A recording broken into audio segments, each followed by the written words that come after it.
This story will be available to you in 7 different languages. The link is in the description. Namaste. Today, I present before you the tale of Dhruv Tara, a story of unwavering resolve. This narrative comes to us from the Vishnu-Bhagavat Purana. It teaches us what can be achieved with devotion and firm willpower. Our story begins in a grand palace, where King Uttanapada sits with his second queen, Suruchi, and their son, Uttama. Just then, 5-year-old Prince Dhruv arrives. He lovingly wishes to sit on his father's lap. However, the stepmother, Suruchi, is filled with arrogance. She harshly scolds Dhruv and orders him to step away from the lap. Suruchi's insult is deep. She taunts him, saying he can only sit there in his next life. Dhruv's face fills with profound sorrow. The humiliated Dhruv, weeping, goes to his mother Suniti, where he receives calm guidance. And from here, his great journey begins. Dhruv, crying, approaches his mother Suniti. He asks, "Mother, what is my place? Can I never sit on my father's lap?" Suniti is calm. She explains to her son that this worldly throne and father's lap are temporary. Forget about them. If you want to attain the highest place, you must only take refuge in Lord Vishnu. Only he can give you true stability. Dhruv, gathering courage, climbs onto the king's lap. Suruchi stands in a rage. Her hand immediately stops Dhruv. Suruchi's sharp retort, "You have no right to sit on this lap. This place belongs only to my son Uttama." Suruchi's ultimate taunt, "If you want to sit here, then go. In your next birth, perform penance and be born from my womb." Dhruv's eyes fill with tears. His innocent face contorts with deep sorrow and pain. Dhruv, humiliated, runs swiftly across the palace floor. In his eyes, along with anger, there is now a new resolve.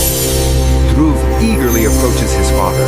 He tries to sit on the king's lap, his face full of pain. Suruchi suddenly stops Dhruv. Her voice is harsh. King Uttanapada sits silently, not intervening. Scene R. Suruchi's biting dialogue. "You cannot sit on the lap of this royal throne. This place is only for Uttama." Dhruv is confused. He doesn't start crying.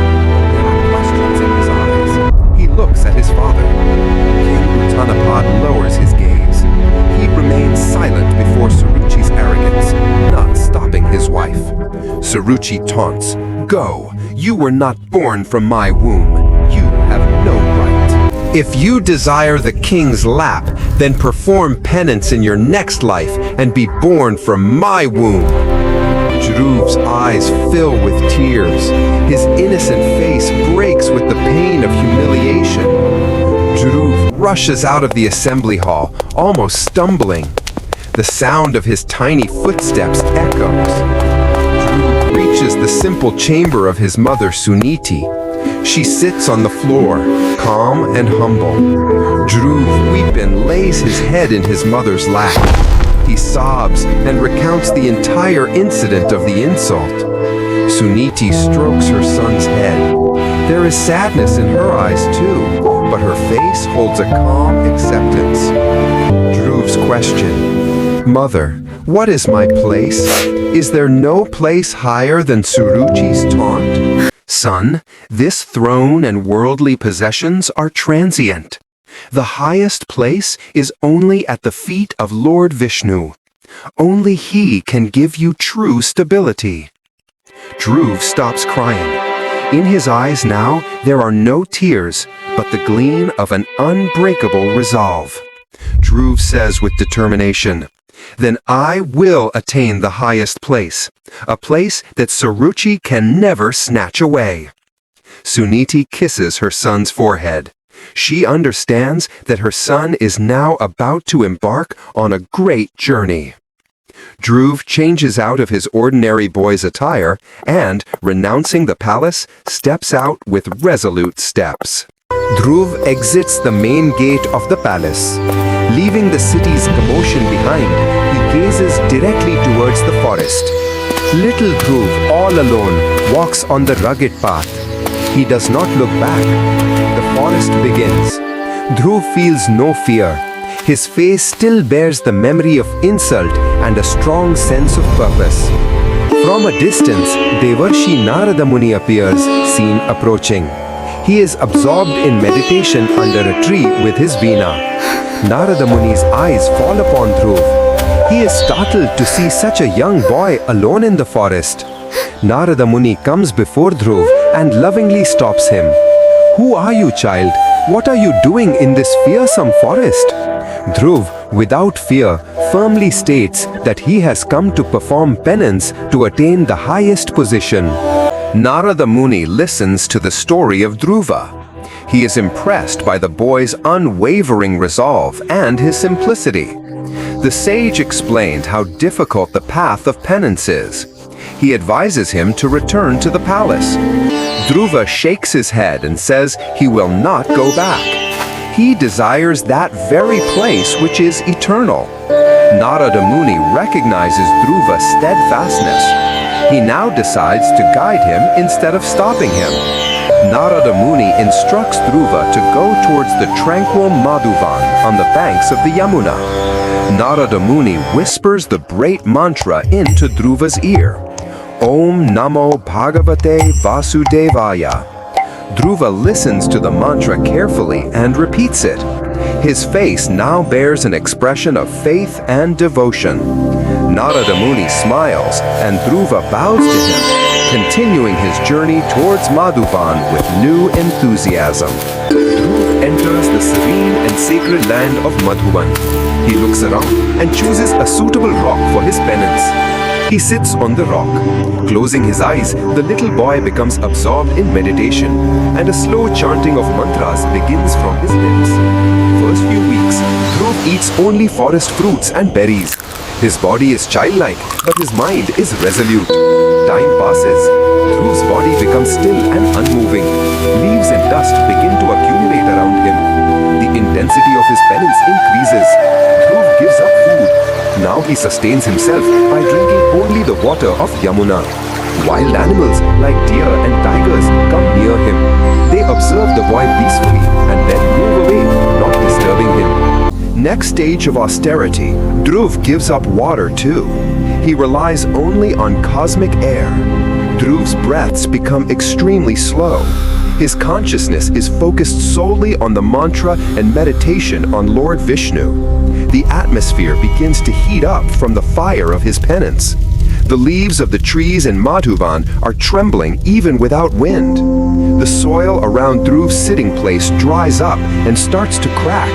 The earth is reacting. Swarglok, heaven. The deities appear panicked.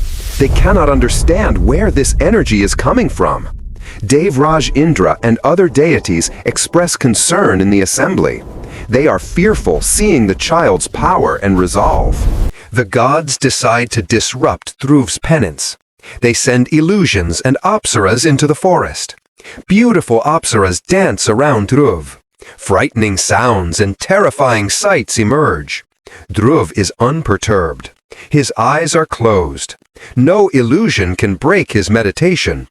Due to intense penance, the three worlds, earth, netherworld, heaven, become unstable.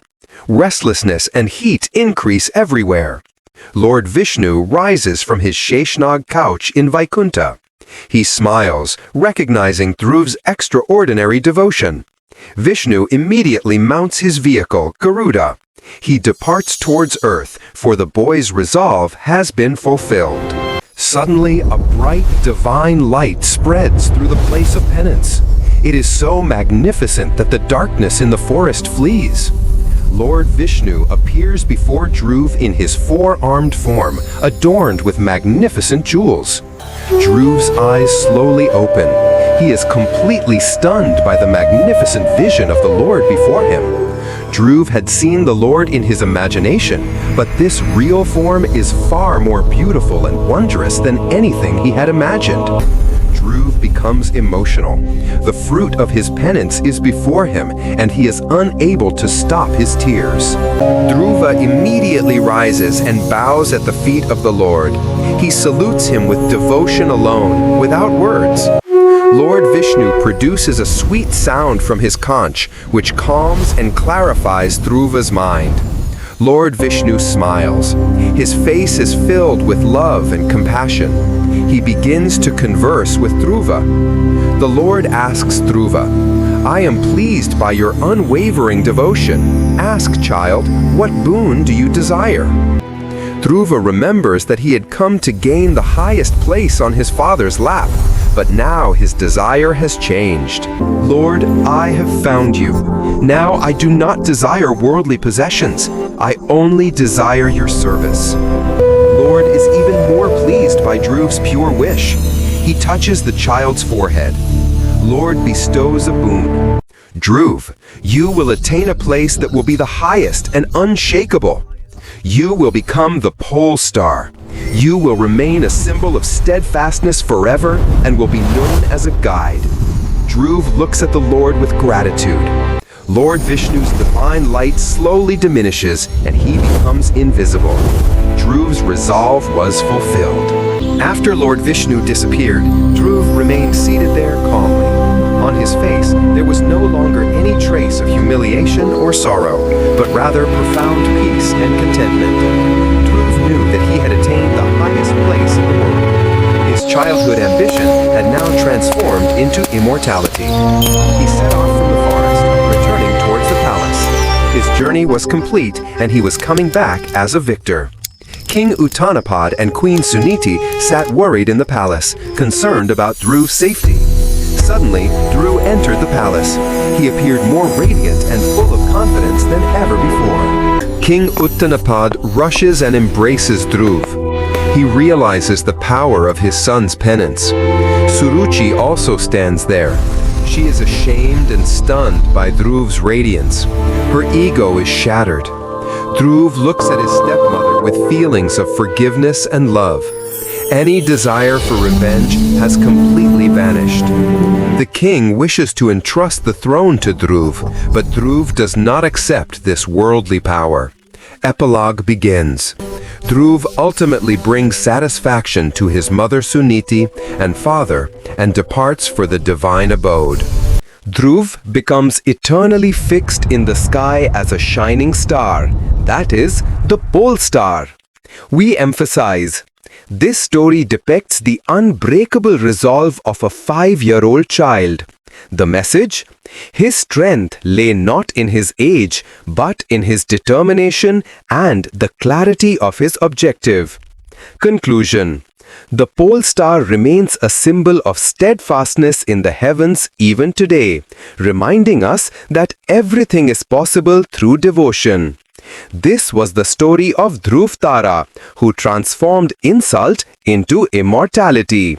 Thank you. If you liked the story, please like, share, and subscribe. Thank you.